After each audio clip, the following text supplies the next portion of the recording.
milagros, que podría muy bien ser no solo el siguiente, sino el más grande. Y no solo el siguiente y el más grande, sino el último derramamiento de milagros antes de que Jesús venga y oyó.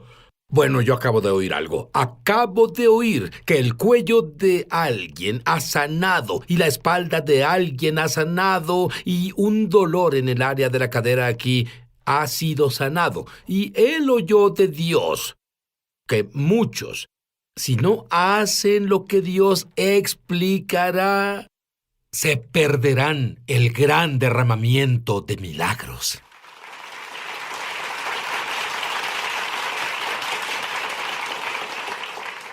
Verás, cuando mi invitado, Robert Gay, tenía 11 años... ¡Ay, tú me provocaste tantos celos! Es más, cuando yo tenía 11 no distinguía entre mi mano derecha y la izquierda. Él fue criado en un hogar pentecostal y a la edad de 11 fue llenado por el Espíritu Santo, pero más que lleno por el Espíritu Santo. Él no pudo hablar inglés ¿por cuánto tiempo? Por un día. No pude hablar en mi idioma. Sí. Eso es maravilloso. ¿Qué piensas sobre eso? Sí. ¿Estaban tus padres preocupados? ¿Tú lo estabas? Bueno, lo que en realidad pasó es que fui a una reunión de jóvenes y solo fui con la intención de estar en la reunión de jóvenes y durante esa reunión comenzaron a orar para que las personas se llenaran del Espíritu Santo y claro, en realidad no sabía qué era llenarse del Espíritu Santo. Aún viniendo de un hogar pentecostal, en realidad no tenía un entendimiento porque no era regularmente enseñado en nuestra iglesia. Se nos enseñó, como adultos, ya sabes que necesitamos llenarnos del Espíritu Santo, pero un niño de 11 años en realidad no tenía entendimiento de eso. Y fui a esa reunión de jóvenes y comenzaron a orar para que las personas se llenaran del Espíritu Santo. Y recuerdo que ponían las manos sobre las personas, pensé que eso era lo que se debía hacer, y fui y puse mis manos sobre las personas. Y recuerdo que una dama frente a mí, al orar para que las personas se llenaran del Espíritu Santo, ella temblaba y pensé, bueno, eso se debe hacer. Y siendo un niño de 11 años, comencé a temblar al orar por las personas. Y luego, lo siguiente que supe fue que se volteó y explicó a todos los que estaban ahí, creo que este chico de aquí vino a ser bautizado en el Espíritu Santo. Y luego comenzó a orar por mí, y todos comenzaron a orar por mí, y fui bautizado en el Espíritu Santo. Fui a casa esa noche, no podía hablar en mi idioma. Lo único que en realidad pude responder a mi madre y a mi padre fue un gruñido. Me fui a la cama hablando en lenguas esa noche. Cada vez que abría la boca para decir algo, lo que salía eran lenguas. La siguiente mañana continuó, incluso después de despertar, y en realidad no sabía exactamente qué pasaba, pero sabía que tuve una experiencia genuina, una experiencia sobrenatural con Dios. Es tan maravilloso porque las lenguas son un lenguaje sobrenatural que hablas desde tu espíritu, no desde la mente. Tal vez tú has orado por tu hija que el doctor dijo que murió dentro de tu esposa cuando estaba embarazada. Tu nenita. Bueno, es correcto porque no sabemos exactamente qué oramos en el Espíritu Santo. Pero es una historia interesante y una cosa interesante pasó que fue una experiencia sobrenatural una vez más. Mi esposa y yo recibimos unas palabras proféticas sobre tener una hija, quien sería una bailarina en la casa del Señor. Y estábamos en febrero de 1988 cuando recibí esas palabras. Y luego lo que comenzó a pasar es que recibimos otras palabras de confirmación. El siguiente mes, en marzo, y supimos que mi esposa estaba embarazada, no mucho después de que ella comenzó a sangrar profusamente. Fue al doctor muy preocupada. Ya habíamos confirmado que estaba embarazada. Y el doctor dijo, tienes un óvulo marchito. Y básicamente lo que había pasado era que el embarazo sí sucedió. Y literalmente el embrión murió dentro del saco. Y no había vida, no había un latido, no había en lo absoluto señal de vida. Y ella me llamó del doctor y dijo, el doctor dijo que tengo un óvulo marchito y quiere hacer un procedimiento de raspado. ¿Qué debemos hacer? Y le dije, no haremos nada más que creer en la palabra del Señor. Y vamos a resistir y luchar la buena batalla con la profecía que tuvimos sobre nuestra hija. La profecía fue que Cierto. ella sería una bailarina hoy. Cierto. Ella sanó, Así ella es. nació normal. Cierto. Es Así es. bailarina ahora. Ella Dime es, sobre su sí, baile. bueno, ella, pues cuando ella creció y, por supuesto, primero nació, y luego al crecer, ella se volvió una bailarina. Ella se volvió una bailarina de competencia. Hoy encabeza nuestro ministerio de arte y baile en la iglesia.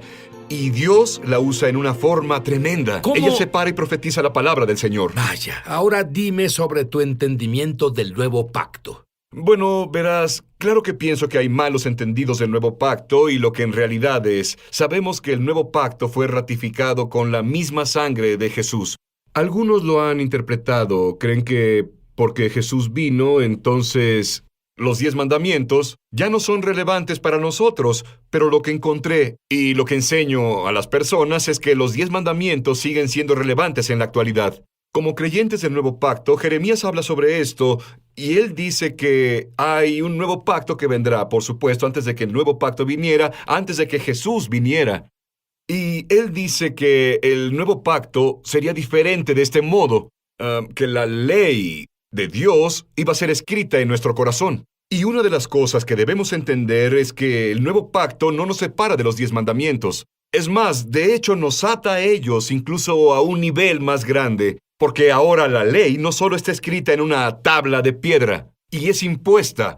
Ahora, la ley está escrita sobre mi corazón y eso me motiva a vivir en justicia. Me motiva a vivir un estilo de vida de santidad ante Dios. ¿Qué le dijo Jesús al joven rico? Bueno, el joven rico fue con Jesús y le hizo una pregunta. ¿Qué necesito hacer para heredar la vida eterna? Y es muy interesante. Jesús respondió y su respuesta fue: obedece los 10 mandamientos. Los mandamientos, por supuesto, se refería a lo que son los 10 mandamientos, y Jesús en realidad dijo esto: la forma en que experimentas vida abundante, la forma en que experimentas Zoe, es cumpliendo los mandamientos, y así Jesús de ninguna manera negó ninguno de los 10 mandamientos. Es más, Jesús los reafirmó. Y no solo eso, sino que Jesús los llevó al siguiente nivel. De acuerdo, yo quiero que tú vayas al siguiente nivel. Quiero que tú tengas abundancia en cada área de tu vida. Tú lo harás cuando captes esta revelación. Ya volveremos. Ya volvemos a Es Sobrenatural. Llama gratis ahora en los Estados Unidos. Rabínico, explica eso. En realidad, los fariseos fueron con Jesús y los escribas fueron con Jesús y le preguntaron, ¿cuál es el más grande mandamiento? Y por supuesto él dijo, el más grande mandamiento es: amarás al Señor tu Dios con todo tu corazón, alma, mente y fuerzas. Y él dijo, el segundo es: ama a tu prójimo como a ti mismo. Y lo que entendieron los teólogos judíos es que los 10 mandamientos fueron escritos en 2 piedras. Y la primera, en realidad, era sobre amar a Dios, de la relación con el Padre. Y la segunda tenía que ver con amar a tu prójimo como a ti mismo. Y cuando Jesús dijo esos 2 mandamientos, en realidad Él estaba reenfatizando y reforzando todos los 10 mandamientos. Porque cuando tú amas al Señor con todo tu corazón, alma, mente y fuerzas, cumples la primera piedra. Y cuando tú amas a tu prójimo como a ti mismo, cumples la segunda piedra. Y verás, yo soy judío y nunca entendí esa revelación. En realidad, él confirmaba los 10 mandamientos en vez de decir ama, ama, ama y olvídalos. Cierto. Bueno, dime la revelación que Dios te dio del primer mandamiento. Bueno, el primer mandamiento, por supuesto, es: no tendrás dioses ajenos delante de mí. Y creo que muchas veces las personas han tomado los 10 mandamientos solo por el aspecto de no hagas esto, no hagas lo otro. Pero en realidad, por cada uno de los mandamientos puede darse una forma afirmativa. Por ejemplo, no tengas otros dioses además de mí. En realidad afirma: hazme prioridad en tu vida. Significa exactamente lo mismo. Cuando Jesús dijo eso, busca primero el reino de Dios y su justicia, y todas las demás cosas se te darán por añadidura. Así que el propósito entero del primer mandamiento es este: Dios desea bendecirnos, y Él no nos dio mandamientos para coartar nuestro estilo o hacernos la vida difícil. Él nos daba estos mandamientos para alejarnos de la dificultad. y para crear una avenida por donde Él pudiera liberar bendiciones a nuestra vida. Dime algo sobre el segundo mandamiento. Bueno, el segundo mandamiento, por supuesto, es que no tendrás ídolos y, claro... ¿Sabes? Siempre me he preguntado sobre eso Claro. porque muchas personas no tienen ídolos Exacto. ahora. Exacto. Por supuesto, debemos entender que el propósito del segundo mandamiento no era prohibir que alguien creara una escultura. El propósito del segundo mandamiento tiene que ver con adorar, porque continúa así: no te inclinarás ante ellos, y esa palabra traducida, inclinarse, es una palabra hebrea, que por todo el libro de Salmos se repite, traducida como adorar. Así que el segundo mandamiento tiene que ver con adoración. Se trata de adoración, se trata del mandamiento de adorar a Dios. El segundo mandamiento no solo es no inclinarse ante ídolos, es un mandamiento de que debemos adorarlo a Él y solo a Él. Es muy interesante donde ves a Jesús y Él estaba en el desierto para ser tentado por el diablo, y por supuesto el diablo vino y dijo: «Oye, Jesús, adórame y te daré todo lo y rearticuló el segundo mandamiento diciendo: adorarás al Señor tu Dios y solo a Él servirás. Y Él citó de nuevo el segundo mandamiento. Piensa sobre eso. Él en realidad usó el segundo mandamiento para vencer la tentación del diablo. Y lo que es tan poderoso sobre esto, la Biblia dice que, claro, que creo que Jesús hizo más que solo decir eso. Creo que Jesús en realidad practicaba lo que decía. Creo que Jesús tomó la oportunidad en ese momento del tiempo y levantó sus manos y dijo: «Padre, te adoro solo a ti. Te doy gloria, te doy alabanza». Y la Biblia dice que desde ese momento el diablo lo dejó, porque hay poder. Espera un segundo, ¿oíste eso? ¿Sí? ¿Quieres que las cosas demoníacas que afectan tu vida, quieres que se vayan? ¿Qué haces? Sí. ¡Adorar! Eso Sí. es lo que haces. Sí, exacto. Y de nuevo, una de las grandes formas en que creo que podemos adorar a Dios es a través de una vida de obediencia. De acuerdo, tú pensaste que solo era esto. No, obediencia quiero y no sacrificio. Tú estás listo para la revelación que Dios le... Porque no son normales de acuerdo a la Biblia, en mi opinión.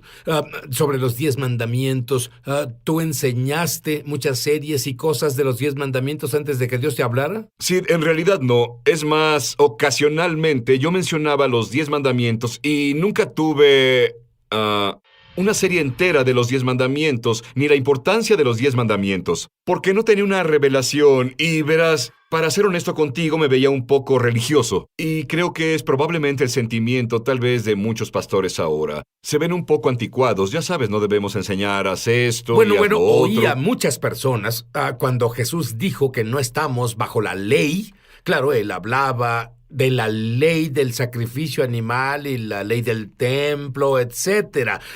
Pero ¿qué dices tú sobre no estamos más bajo la ley? Primero digo que en cuanto a la ley moral que vemos contenida en los 10 mandamientos, cada uno y todos los 10 mandamientos están reafirmados por todo el Nuevo Testamento. Son reafirmados por Jesús, son reafirmados por Pablo, son reafirmados por Santiago, y así todos los apóstoles definitivamente no reafirmarían los mandamientos si no fueran relevantes para nosotros hoy.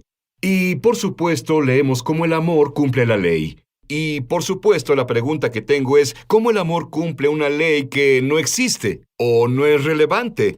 Y así debemos entender que los 10 mandamientos son relevantes para nosotros, deben ser predicados, deben ser enseñados hoy, porque son la clave para experimentar la vida de Dios, y no solo la vida de Dios. Pero creo que la obediencia de esos mandamientos en realidad nos alinea con la manifestación del poder sobrenatural de Dios, de forma que nunca hemos visto. Hablando de eso, Dios te ha mostrado que en los Estados Unidos e Israel habrá un avivamiento poderoso de milagros, pero algo podría abortarlo en los individuos. ¿Qué te mostró? Bueno, creo que es una marea de avivamiento, una marea de unción, una marea del poder de Dios, que será liberado. Estoy listo, ¿tú estás ¿Puedo listo? darte...? Sí, creemos que estamos listos. Estamos listos. Verás, una de las cosas que tenemos que hacer... déjame retomar. La pregunta no es si es o no la voluntad de Dios. La pregunta es, ¿estamos dispuestos a alinearnos apropiadamente para que Dios pueda hacer esto y liberarlo en nuestras vidas? Y verás, puedes ver en la Biblia ¿Cómo es que lo sobrenatural siempre ha sido liberado en la vida de aquellos que obedecieron lo que se les pidió hacer, lo que Dios les ordenó? Verás, piensa en Naamán, por ejemplo. No habría sido sanado si no hubiera obedecido. Y es muy importante que entendamos la importancia de obedecer, la importancia de adherencia a los mandamientos de Dios. Y al hacerlo, brinda un alineamiento dentro de la vida que libera la mano de Dios en una manera sobrenatural para nosotros. En realidad, Jesús, como tú lo dijiste, elevó la barra a los 10 mandamientos en vez de solo eliminarlos de la Biblia. Exactamente, con la gracia no bajan los estándares, la gracia eleva la barra, la lleva al siguiente nivel, porque Jesús dijo, sabes que has oído, no cometas adulterio, pero te digo, ni siquiera veas para allá. Y Él habla del problema raíz dentro del corazón del hombre, y ves lo que la gracia viene a hacer, porque somos nuevas criaturas en Jesucristo. Ahora, la ley está escrita en el corazón. Aunque la gracia no nos excuse, la gracia nos da poder para hacer lo correcto y lo que es santo ante el Señor. Muy bien, Jesús dijo en los últimos días, muchos dirán, Señor, Señor, ¿no hice esas cosas? ¿Qué fue lo que Él nos dijo? Bueno, Él en realidad les dijo a ellos, muchos vendrán a mí y dirán, Señor, Señor, ¿no hemos profetizado en tu nombre? ¿No hemos hecho esas cosas? Él dijo, pero yo les diré, aléjense de mí, hacedores de maldad. Iniquidad es la palabra que Jesús en realidad usó. E iniquidad es vivir vacío de la ley, vivir vacíos de parámetros y reglas. Y debemos entender que la ley no es mala. La ley es buena. Necesitamos leyes. Y por supuesto necesitamos la ley de Dios, la ley del Espíritu. Pablo habló sobre la ley del Espíritu. Y eso es lo que comenzamos a vivir en nuestras vidas. Dime, aguarda un segundo. Tú eres profeta. Te pido que justo ahora veas a las personas en casa y les lleves el don que Dios te ha dado. Bueno, sí, siento que hay alguien ahora que tenía problemas en su cavidad nasal. Veo tumores en la cavidad nasal. Y ahora la mano del Señor está sobre ti y Dios te está sanando. Hay una manifestación sobrenatural que está sucediendo dentro de tu vida ahora mismo. Siento que alguien aquí se está manteniendo firme por los niños. Oigo el nombre de un niño, Dani. Un hijo por el que has orado, y el Señor te dice que puedes descansar tranquilo, que Él trabaja en la vida de Dani. Veo un llamado de Dios en la vida de este joven, y Dios lo hará que entre. Estás a punto de recibir una llamada de Él, y Dios restaurará la relación que se ha roto, y Él ha restaurado la brecha. Y Dios te ama, y Él va a comenzar a brindar manifestaciones sobrenaturales en tu vida. Dime sobre ese vendedor de autos en tu iglesia, porque ¿qué tipo de cosas han movido a las personas al siguiente nivel en tu congregación cuando enseñas esto? Sí, bueno, este caballero que estaba en la iglesia era un vendedor de autos usados, y debo decir que era el estereotipo del vendedor de autos. Sí. Y él era, ya sabes, básicamente quería ganar dinero como fuera, no importaba qué clase de cosa tuviera que hacer para ganar dinero. Lo hacía, sin embargo, comenzó a ir a la iglesia, comenzó a recibir la enseñanza, enseñaba cómo Jesús elevó la barra, llevó a los 10 mandamientos al siguiente nivel. ¿Cómo no debes vivir? No vivas tu vida como quien roba, debes vivir como un dador en vez de tomador. Y comenzó a poner estos principios en práctica, comenzó a diezmar, comenzó a dar ofrendas, comenzó a sembrar y ahora Dios ha revolucionado totalmente su vida. Hoy él es dueño de un negocio millonario. Y Dios lo bendice en un grado más grande. Es más, de hecho, da diezmo con todo lo que entra en su negocio. Dios lo bendice de forma tremenda y es porque comenzó a tomar este entendimiento de los 10 mandamientos. Incluso aprende cómo vivir como dador. Pero por supuesto, parte de eso significa llevar el diezmo para no robar. Debes llevar el diezmo. Debes comenzar a brindar las ofrendas a la casa. Exactamente dar al Señor. Y al comenzar a hacer esto, Dios comenzó a bendecirlo. Él libera vida abundante. Con Él, solo como Él dijo, Jesús dijo al joven rico, si obedeces los mandamientos vas a experimentar la vida, experimentarás Zoe. Bueno, comenzó a hacerlo y Dios lo ha bendecido tremendamente. Tengo una pregunta para ti. ¿Estás envuelto en ilegalidades? ¿Robas como ese vendedor de autos? ¿Mientes? ¿Estás involucrado en sexo extramarital? ¿Estás involucrado en la homosexualidad? ¿Estás involucrado en pornografía? ¿Estás involucrado en la nueva era? ¿No sigues la ley? ¿Estás robando la adoración a la que Dios tiene derecho? Bueno, la Biblia dice, al creyente en el Mesías, si confiesas tus pecados, le hablo a los creyentes, te digo, Dios es justo, oh, Él es justo, y fiel, oh, Él es fiel, para perdonarte de todo, todas tus iniquidades. Y si no conoces al Mesías, vamos, ¿qué estás esperando? Dile que lo sientes, cree que Él perdona tus pecados, pídele que sea tu Señor y viva dentro de sí de simple. Pero, ay, ¿dónde estamos en la historia? Si eres un inicuo, si no conoces a Dios, no conoces, esto es duro, pero así es como me siento. No conoces nada. No conoces nada. Haz a Jesús tu Señor. Sinusitis, alergias. ¿Está Dios mostrándote algo de alergias? Sí, yo creo que hay sanidad, hay unción. Hay unción fluyendo ahora mismo con aceite. Para alergias de todo tipo, problemas respiratorios en el nombre de Jesús. Sí. Tómalo, es Sí. tuyo.